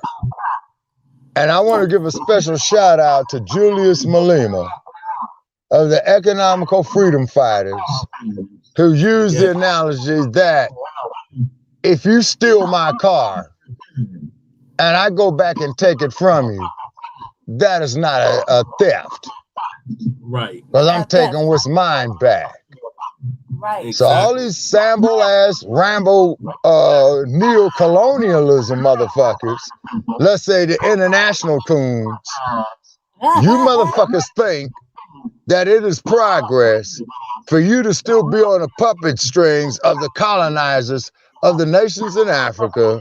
And once again, we'll be continuing as what the fuck had started over 500 years ago when them motherfuckers came in and got bauxite, rubber, diamonds, titanium, copper, platinum, tungsten, and you motherfuckers are still sitting there at a lunch counter begging for a cup of coffee and standing there and scratching your ass. This syndrome must end, Black family. This syndrome must end. Because once again, if this planet is going to survive, once again, it will be the black man that will implement the measures to maintain its survival. Like the Montgomery bus boycott, like the Haitian Revolution, like what happened in Oakland, California 55 years ago. Ain't nobody else gonna do it for us, black family. Sorry, other groups. Your train ride is over. This is where you disembark. Go hold your own motherfucking nuts. Our people are in a state of emergency, not only in the Western Hemisphere, but throughout the whole goddamn planet. Clearly. Yes. And once we harness our raw materials, China, Europe, the United States, within one generation, will be like a homeless, drunken motherfucker running up and down the goddamn freeway with a sign saying, I will work for food. And that would be, yes, sir. I'm sorry. Go ahead, Brother Che. We got two more topics to get to. The Yes, last sir. two topics are the Unhoused Neighbor News and the Unhoused Neighbor Sweeps. So the sweeps continue. We're at least 100 sweeps now, just this year alone. Mayor Mike Cancun is continuing to sweep people like trash, even after all the messages to the mayor, the documentaries and the song. He still hasn't got the memo that sweeping people like trash isn't the answer, and he continues to sweep people like trash. So, as we alluded on the last show, the Triangle, the area known as the Triangle, is now a permanent sweep spot. So they can sweep it Monday through Friday, from 6 a.m. to 1 p.m. Monday through Friday. So basically whenever they feel like it. So if anybody sets a tent, a tarp, a sleeping bag, anything besides their own clothing, they could be ticketed or arrested or harassed just for covering themselves with a blanket or a tent, a tarp, or a sleeping bag. So it's not letting up, Black family. And it's what's so horrible about it is the city of Denver lied in 2019 saying that we can do better, saying that Initiative 300, which was the right to survive, which was going to give basic human rights to people that are living on the streets, wasn't the answer, and that we can do better. And they spent $2.5 million lying to Denver voters saying that Initiative 300 wasn't the answer and that we can do better. Well, Denver's doing worse, not better. It's been 2 years later, and the sweeps have gotten worse, and they don't seem to be letting up. And thank God or thank the universe that this is his final term and he will be termed out in 2023 because this is ridiculous. It's been 100 sweeps damn near this year. That's double the amount of sweeps of all of last year. And the street enforcement team is out here harassing and putting up notices, not offering any services, any help to unhoused neighbors, and just making their situation more horrible than what it already is. Babe, did you have anything to add? I know you do. Yep. I'm gonna be brief, family, because we're approaching our 2 hour mark. Um, I'm just gonna read a couple of very important unhoused news, and the source is coming from Denver Homeless Out Loud. Um, so we're gonna read just it's very important. Um, First, Colorado Village Collaborative is it's called Radiant CVC, Four Winds, and our amazing volunteers. I'm just gonna read it right. Um, Putting in work at the safe outdoor space at Denver Health. DG Denver Health. We call it Denver General, Denver Health. The older cats. I'm 41, 40, in my 40s. DG. Used to be the death hospital. It's just made some money to be. It used to be you could just go there and die. But now you're getting better. Oh, So you mean like the Los Angeles County Hospital, which is right next door to the LA County morgue? I remember it was Yes. called. We used to call it on the street the death hospital. Now it's the number one, Now one it's of the the number number one one trauma. trauma and care facility. Yeah. But shout out to Denver Health for stepping up to the plate. They have made a safe outdoor space at Denver Health. This Native American inclusive site is scheduled to welcome up to 50 new residents next week. I'm just gonna show this on the camera. Rip with the blue tents. Okay, rip with the blue tents. Because at Denver Health, outside of their facilities, there's always been an encampment right there coming off the Platte and the little trails, and there's always been a homeless encampment somewhere around there. So shout out to them that they decided to use their spaces to house a safe outdoor space for these unhoused neighbors. To give That's another option right there. There is also a new one opening up in Clayton this week, which is like it's part of the East Side. It's off of Still, right? Yeah. Yeah, it's off of Still, and that is opening up here this week too. So shout out to the East Side for stepping up to take over from the Park Hill side. Park Hill side that got their safe outdoor space. Their time had kind of ran out, and they I don't think they were able to renew their fucking neighbors. There's a whole bunch of issues with Yeah, that. they tried to sue him. Right, and that was terrible. But they tried. They did their best. So shout out to the East Side for coming out and trying to help out too. Thank you for hearing me, family. Thank you for hearing me because I've been saying it. All right, okay. So the next news is from Denver Out Loud, Denver Homeless Out Loud versus Denver. They're having a Denver preliminary injunction appeal arguments set for this week as well. I'm gonna read this because it's very important for the urban camping ban. Oral arguments for the preliminary injunction appeal to be heard on Tuesday, November 16th in Deco versus Denver. The arguments will start around 9:30 a.m. Link to access it here. They share the link.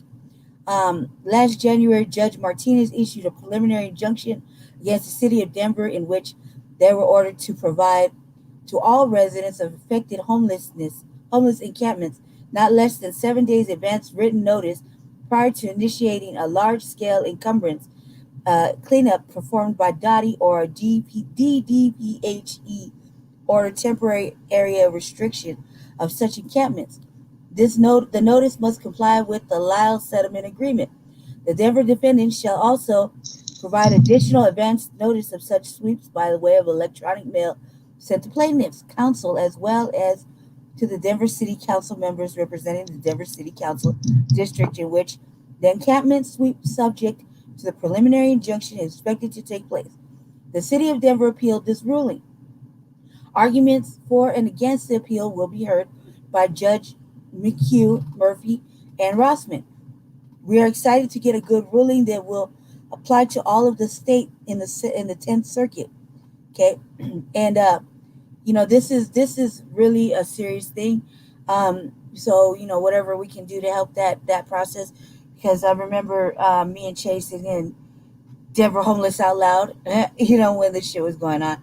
There was a lot of things happening. I remember the start of this um, court proceeding, and I do know that now, me saying it again with the fucking homeless encampment team, going out there and trying to enforce encumbrance and enforce this and that, putting out, instead of 7-day notices, they're putting out 3 days, and they've managed to seal off the whole triangle with permanent sweep signs from Monday through Friday at regular business hours, and not giving these people enough chance to find. So they're moving people out of Curtis Park, 5 points, at a rapid rate, and then they don't really have plans. So the homeless encumbrance team or homeless encampment enforcement team, um, that is walking around with a an armed police officer handing out these notices is not only menacing, threatening, and it's a violation of just all sorts of humanitarian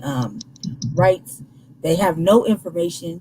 They're passing out signs and sheltered information, but they're not trying to give them any other options, which I've been saying that they haven't been doing, regardless of what they say. We know they're not doing the right shit. So I'm glad this is happening again. And whatever I can do to help fucking protest with this, I will. Because I really don't think that these people deserve, these homeless people, the people that I know I've lived with and repeatedly see actively on the street every couple of days, deserve it or need to go through any more traumatic, life changing, weekly fucking trauma. Yeah, I really don't. So that's my view. And there's one more piece of interesting news that I must share.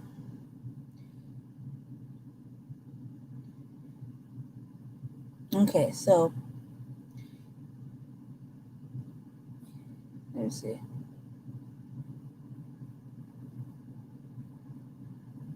Yeah, let me see. No, actually, I think I covered it all. I covered it all for right now. We're gonna be we're gonna be exploring any sweeps that happened this week. Me and Cherry are gonna be out there to see, explore those and see what else epic failures that the city is constantly conducting, and mistreatment of our people, home and homeless people. We're gonna be out there, so it's gonna be a heavy week for sure.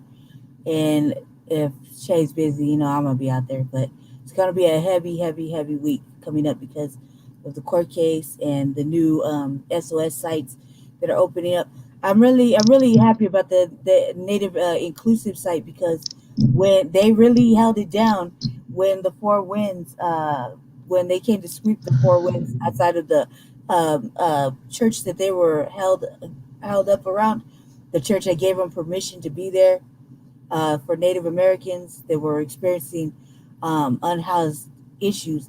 They gave them permission. They had encampments, a little encampment right there. It was clean. It was out of the way. The church knew they were there. There wasn't really an issue. It's an issue with the not in my backyard types, and white supremacists and whatnot. So it was an issue for them. So they caused the police to go out there, and I was very pleased to see that the protesters and I like to shout out the white abolitionists that we constantly talk with, for going out there and calling out the police and making the police work extra hard for the money they've been raping and pillaging our system for. So they made them work hard. Unfortunately, they had to move, but I'm thankful that Denver Health stood up to put a facility, an SOS camp, to house some Native Americans that were, wrongly violated right there. And that I just have to say that was a very big thing that happened this year. And I'm glad that Denver Health kind of stepped up and just gave them their own inclusive site. Well, that's cool. Now, can the city do that for our Black family? Question mark. Yeah, I'm just gonna play the Jeopardy music on that. Yeah, I'll wait. I'm very going to be waiting for a long time. But let's not forget our Black family out there. Since you want to, city wants to go ahead and start opening up their spaces. Can they open up an all-inclusive Black site for our Black family, which is predominantly more than the Caucasian homeless community right now? Just a question. That would be nice. Yeah, that's me. That's all I got to say. Thank you. Shabaka, did you have anything to add before we close off the show? Okay, yeah, the only thing I'm going to say here, Brother Chad, then I'm going to go and lay it down. Definitely check with us tomorrow night on Shabaka's Black Experience Enhanced, part of Frontline campaign.org. Definitely shout out there to Frontline Black News, which we are a commentator. So tomorrow night, our subject will be critical race theory. We have our outline out. Okay, our show starts at 7:30 p.m. in the Pacific time zone, 8:30 p.m. in the Mountain time zone, 9:30 p.m. in the Central time zone, and 10:30 p.m. in the Eastern time zone. And we got our outline together for the show. We definitely gonna say it straight up. No Yasa bosses or coons will be tolerated tomorrow night. And once again, you Biden supporters are welcome to call in at 516-418-5996. We know you've been bullshitted. We know you had your heads bumped, but give us a call anyway as we discuss critical race theory. And with the Biden regime, bullshitting you is part of the critical race theory. Yes. Most definitely. And then when you call in, if you'd like to speak live on the air, press 1 and we'll be happy to have you. So this is Shabaka Sankori for Frontline Black News. Yes, sir. All right, thank you for joining us tonight, Shabaka. Thank y'all for Yes, tuning sir. to episode 36 of the Frontline Black News. We'll be back next Saturday with episode 37. Make sure you tune in to Shabaka's Black Experience Enhanced tomorrow at the time that he just stated. And check out the Revolutionary Agenda on Thursdays. And Shabaka's Black Experience Enhanced at its regular scheduled time on Tuesdays at 7 p.m. Mountain Standard Time. Thank y'all for tuning in. Peace, love, and Black empowerment. Right. Always.